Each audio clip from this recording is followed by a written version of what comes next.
Glad you're watching the Weather Network. Recently, I sat down with Dr. David Suzuki at the Royal Ontario Museum in Toronto, and we talked about something very dear to his heart, climate change. Watch this. There's never been a time when human beings have been so powerful that we could actually change the atmosphere itself, but that's what we've done.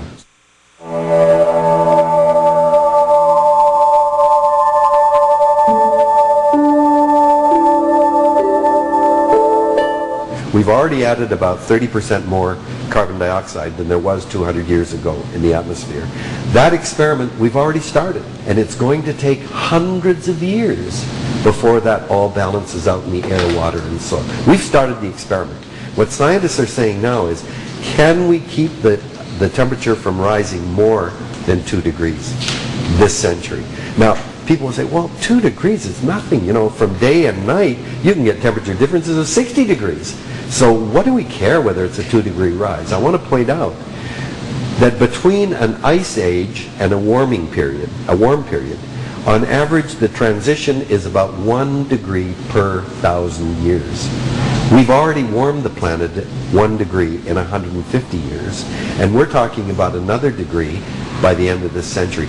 That is a catastrophically rapid rate of temperature change. It's not, of course, temperatures have changed through hundreds of thousands of years, but it's never been the rapid change that we're now seeing here. So what's the difference between climate change and global warming? Well, global warming was the term used to describe the fact that on average over the years the average temperature of the entire planet is getting warmer. That's global warming.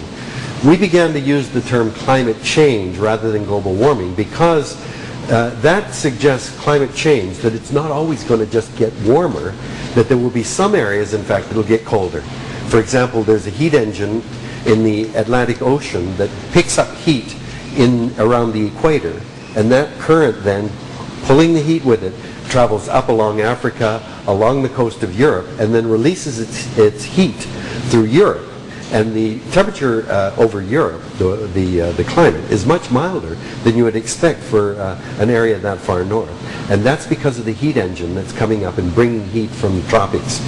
If that heat engine slows down as a result of global warming, in fact, Europe will go into a mini ice age. So climate change implies that climate changes, but it'll be different depending on what area you're in. But overall, the temperature of the planet will get warmer. Okay, there's skeptics who say it's not happening.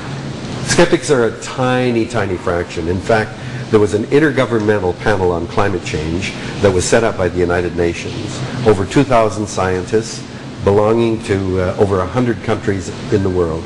And they painstakingly sifted through thousands of scientific papers before they finally concluded, yes, we are going through a warming phase, and yes, humans are a part of it.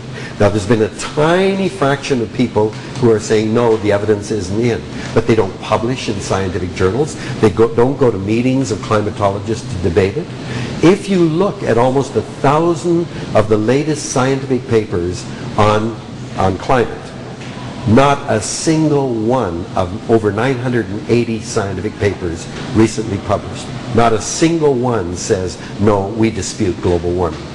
Okay, if that got you thinking about climate change and you'd like more information on how you can become carbon neutral, you can get details when you visit his website, davidsuzuki.org. Our Weather Watch continues.